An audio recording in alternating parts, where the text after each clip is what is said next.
Good afternoon. This is Kimball Sargent, and Pam Barnes is with me. And today we're going to be talking to you all about rejection, because this is a thing that people start having some issues with when they start working in Meekin. And we wanted to give you some tools that might help you with that.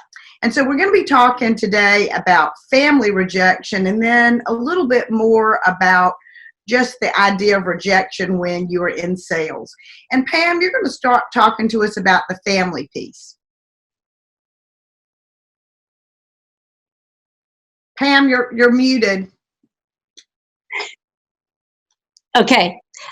Thank you, Kimball. I'm glad to share this with you. I'm going to talk about the spouse being a he because that's my situation that I was in. I experienced this, so I wanted to share my personal experiences and some things to help.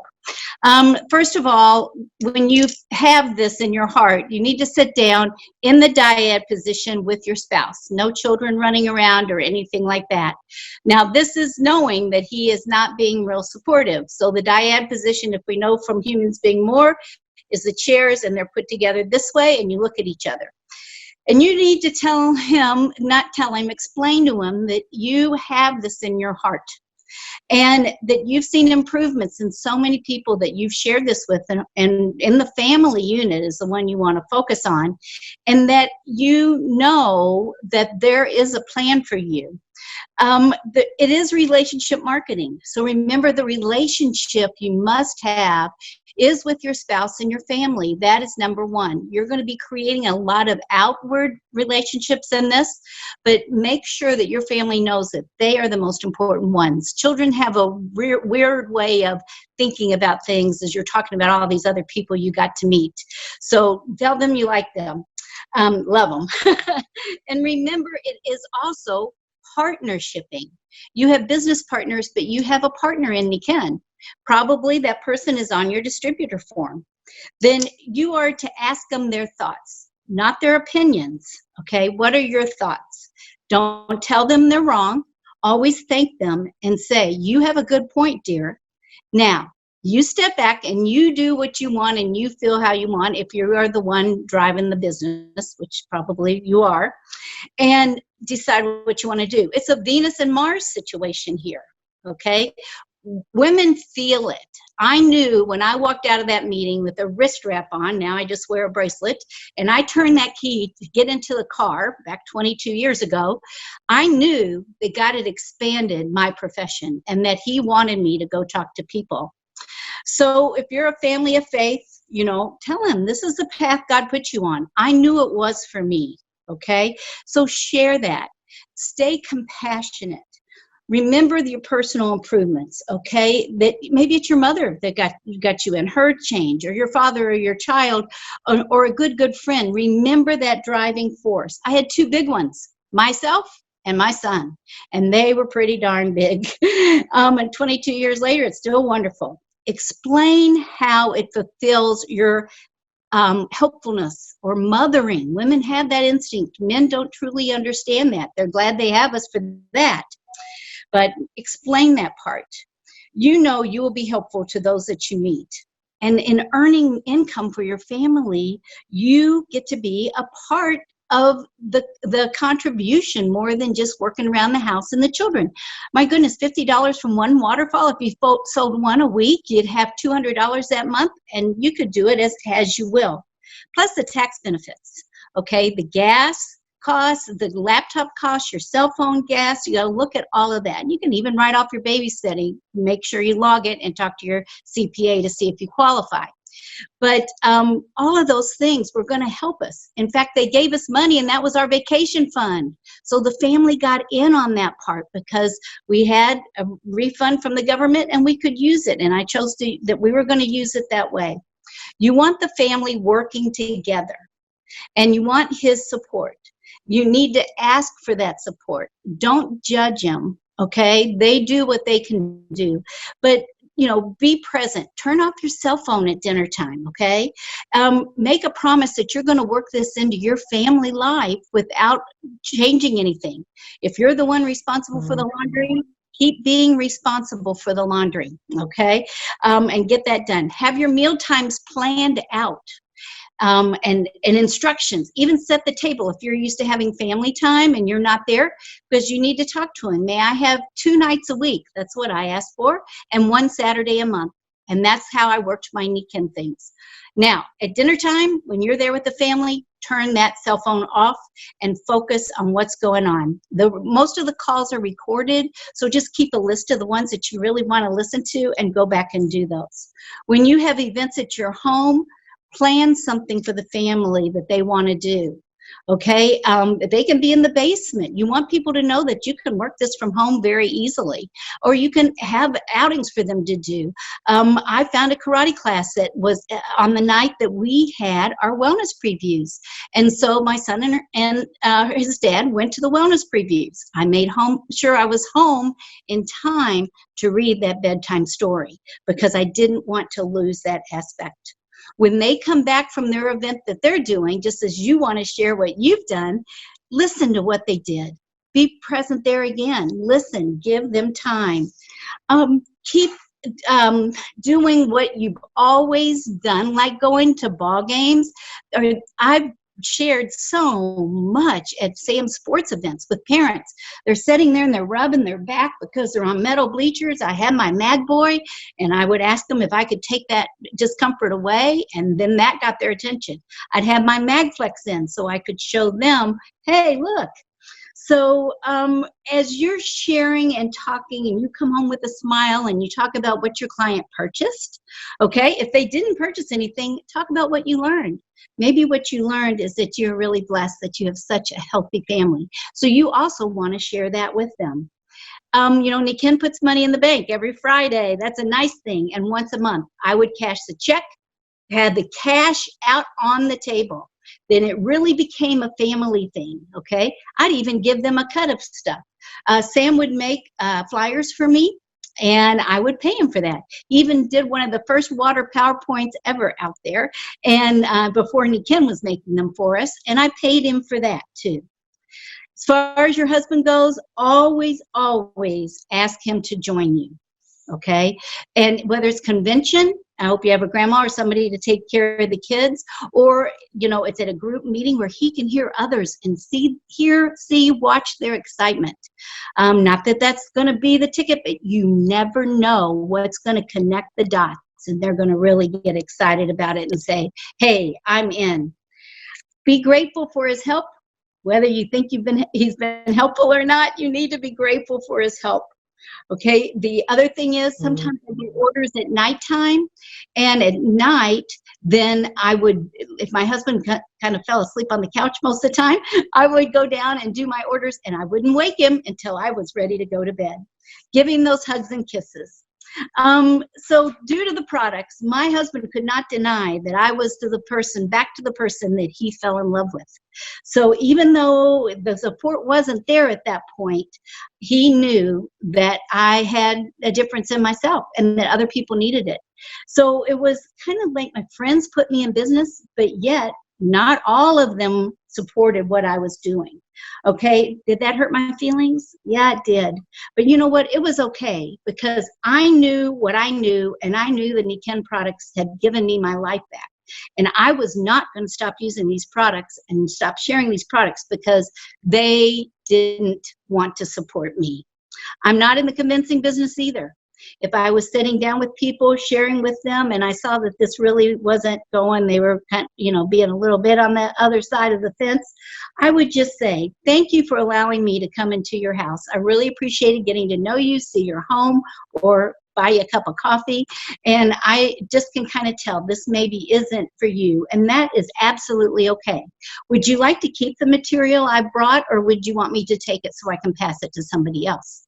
That really put them in a spot because they either had to, blah, blah, blah, blah, which a lot of times they did, but sometimes they said, well, I really want that water bottle. So you never know. If they didn't say anything, I just put my stuff in my bag and I said, thank you very much. We'll meet again soon, I hope. And out the door I would go. Now, when I got out the door, many times I would stop when I was well out of sight. And I would do things like this. I would say, God, thank you for taking me to them. It is in your hands. I've done all that I can do. I take a deep breath There's some things I know Kimball's going to talk about: swiping off, okay, to get rid of the negativities, zipping up. I felt like I had a raincoat on, or I was a duck, and it just rolled off my back, all of the water and the stuff that came at me.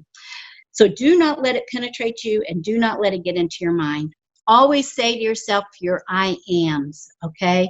We are strong women, and we can do this, and have that I can attitude. I am intelligent. I am strong. I am honest. Go on and do lots and lots of them. And at the end, say, I love Pam, because I did not lie to those people. I was really honest with them, and I wanted to help them. I was the messenger, or I was bringing the gift, and they just weren't ready. So a no is not really an NO, never, ever, ever. Note to self: the missteps you feel that you might have taken, or what you should have done, please stop those should have, could have, would have. Instead, these are opportunities to practice self-awareness and personal growth. Now go out, be the answer to others' prayers with confidence. Thank you all for your attention. That was excellent, Pam. Well, I'll tell you, when Pam talked about a spouse that isn't always as supportive, when my husband and I came to this, he was looking at it as a business. I came to it for the products, and I wanted him to do the business, but I didn't want to. And I probably was the unsupportive person. But, as it didn't take very long before I really discovered what the amazing business opportunity that Nikin is. Because I've owned franchises, I've had a traditional business, and I think that collaborative entrepreneurship is the best. The problem is everybody out there doesn't understand collaborative entrepreneurship. So if this is something you're in love with, then hang on to it. And one other thing I wanted to say about families is that, sometimes if you're a stay-at-home parent and the other parent makes some money, there can be a discrepancy in that. And if you don't have as much money in the relationship, it's not a good feeling. Collaborative entrepreneurship is an amazing way to help even that up. And Pam's given you a lot of great ways to work with that spouse on that. I remember hearing a story of a woman down in Mexico whose husband was physically abusive to her, and no one knew it. But she had no way with her children to get out of that terrible situation because he had all the power. And when she began to work her Nikin business, then she built an amazing business, and she was able to free herself and her children. So, you can work whatever situation you've got, but that's one of the things. If you have this in your spirit and your soul, you want to hang on to it. Now, I'm going to tell you, I'm not going to be hard about it, but this is sales. If you're going to be doing Nikin, you have to sell, because we're not paid unless product is moved. And I think one of the things that people get so hung up at is they're worried about being rejected, because they're worried about what people think of you if you're a salesperson. Salespeople, a good salesperson is truly a problem solver. In my other life, I'm a therapist, and I have been for 25 years. And my job there is to solve problems for people.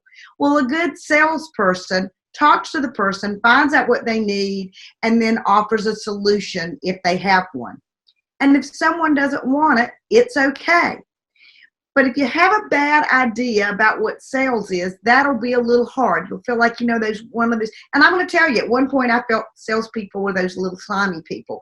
I've learned that that's not it. And those are changes that are going to have to take place inside your head. That's where all the rejections bounce around and are problematic. You've got to get it set in your head. I am a salesperson. It is the most honorable work in the world because I'm solving for people all the time. And if you like Nikin, I know that you love these products. People don't start doing this business and stay in it any amount of time unless they love and know the value of the products. And if you want to help others, because that's one of the things, people that do Nikin really have great hearts.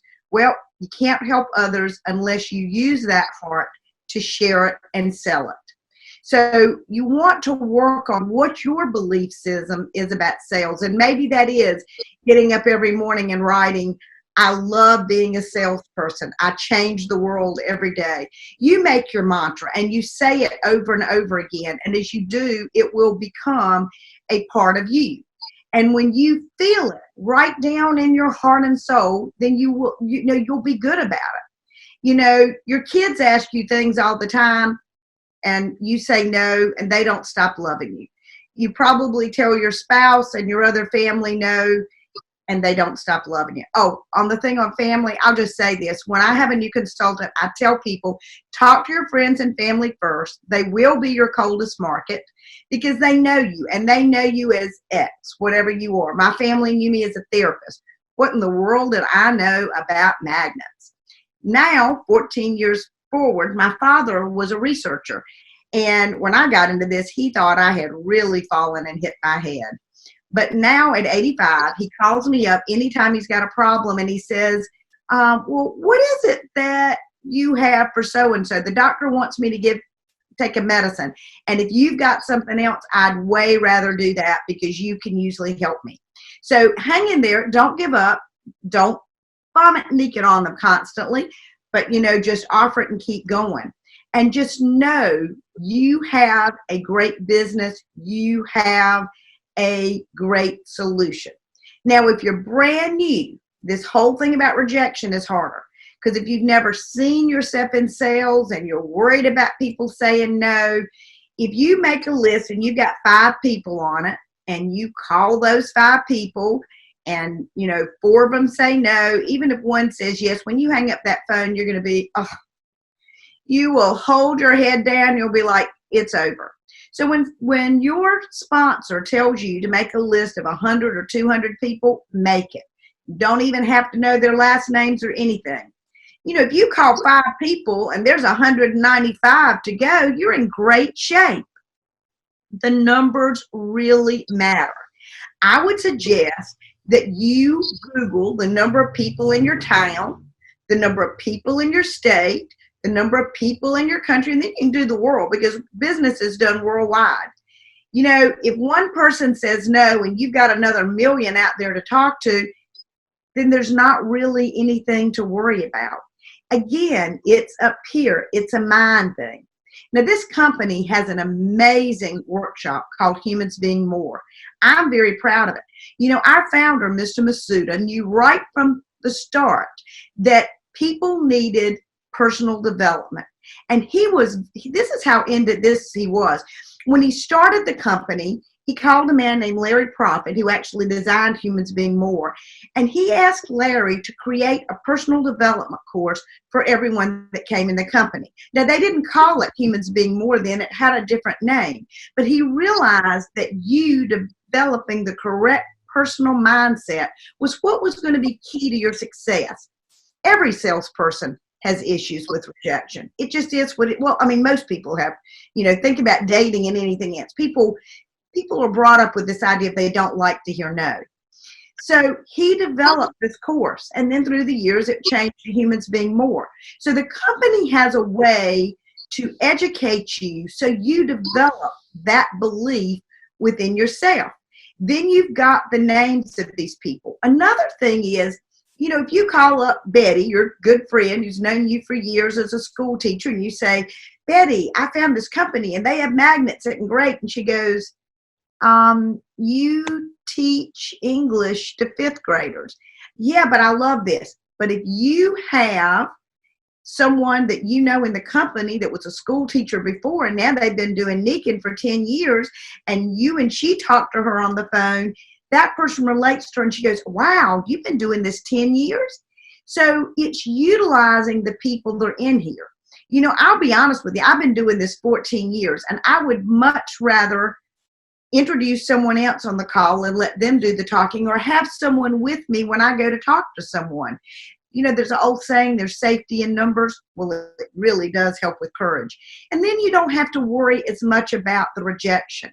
What you're doing is you're creating the right mindset. I've had a lot of clients through the years in my practice that went to AA, and they'll share slogans.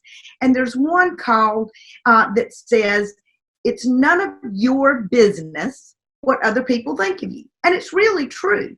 That's their business. I'm sure that if you sit there for a minute, you've got some friends who are doing some things that you think are just whacked out. But you know what?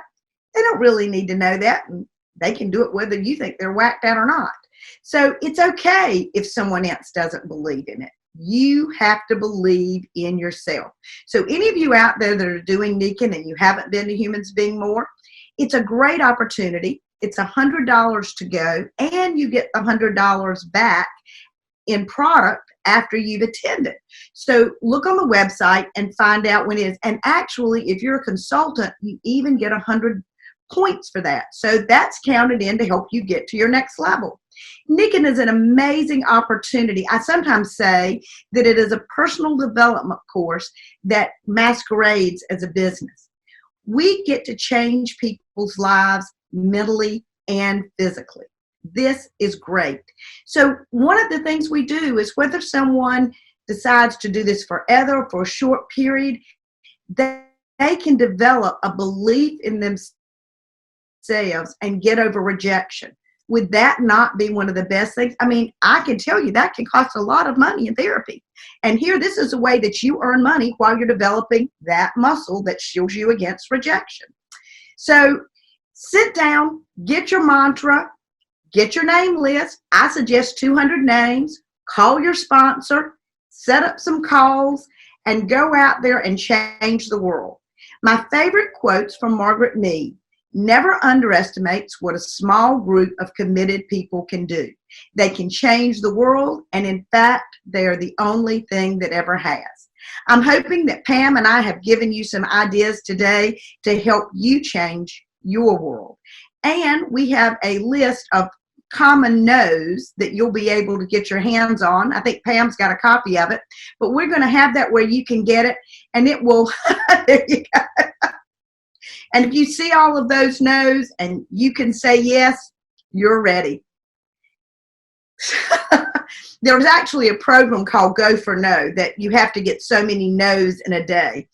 But I really don't like that word so much. So when you hear a no, just say yes to yourself and keep going. Thank you so much for joining our session, and I can't wait to see you on the Nikin Highway.